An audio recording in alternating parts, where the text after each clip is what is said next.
Assalamualaikum warahmatullahi wabarakatuh.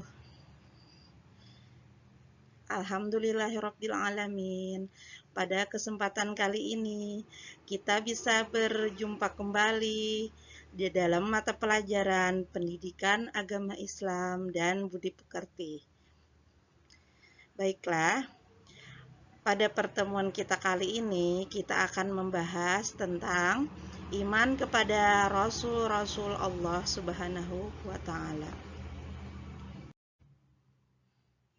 Sebelum kita memulai pembelajaran kita pada hari ini, marilah terlebih dulu kita membacakan doa sebelum belajar. Iman kepada Rasul Allah Subhanahu wa Ta'ala ini terbagi menjadi beberapa pokok bahasan yang akan kita pelajari.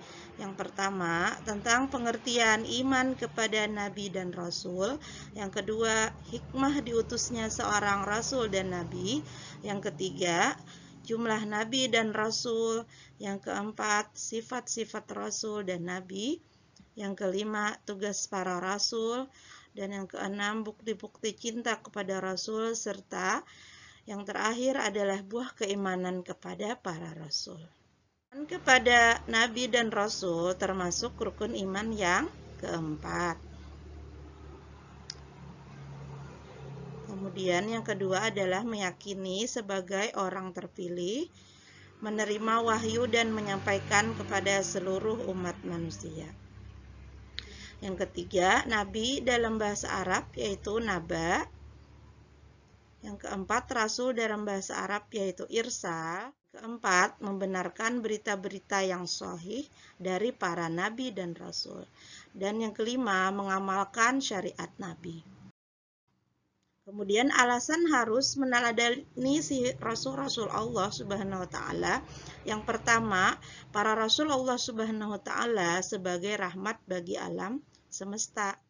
Yang kedua, semua Rasul Allah Subhanahu wa Ta'ala bersifat maksum. Yang ketiga, meyakini Nabi Muhammad SAW sebagai Nabi dan Rasul terakhir. Dalil yang berdasarkan Al-Quran yaitu berbunyi, A'udzubillahi minasyaitonirrajim. Bismillahirrahmanirrahim.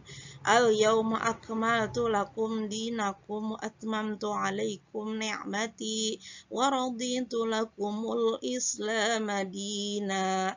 Shadaqallahul azim. Dalil berdasarkan hadis yaitu, sesungguhnya risalah kenabian itu telah habis, maka tidak ada nabi dan rasul sesudahku. Hadis riwayat Ahmad. Kemudian ada di dalam dalil akli yaitu seluruh kehidupan Nabi Muhammad SAW, baik ucapan, perbuatan maupun ketetapannya merupakan rujukan bagi kita. Yang keempat, mencintai Nabi Muhammad SAW.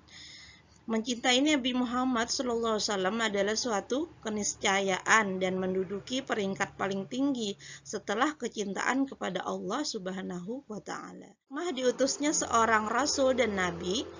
Yang pertama itu agar umat manusia mengenal Allah Subhanahu wa Ta'ala sebagai Tuhan yang menciptakan alam ini.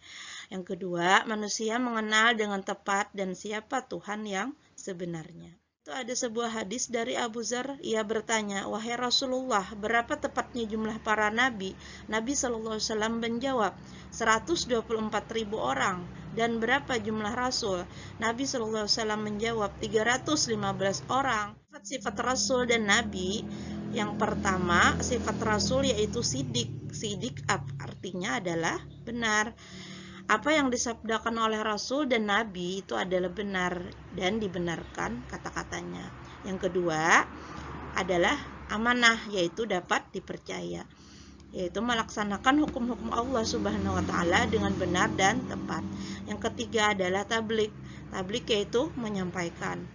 Tugas para rasul ada beberapa macam, yaitu yang pertama mengajarkan tauhid, yang kedua mengajarkan cara beribadah kepada Allah Subhanahu wa Ta'ala, yang ketiga menjelaskan hukum-hukum dan batasan-batasan bagi umatnya, Yang keempat, memberikan contoh kepada umatnya.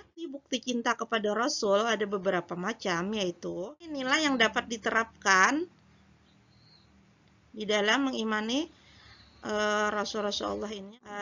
Materi ini bermanfaat dan kita bisa mengamalkannya di dalam kehidupan sehari-hari.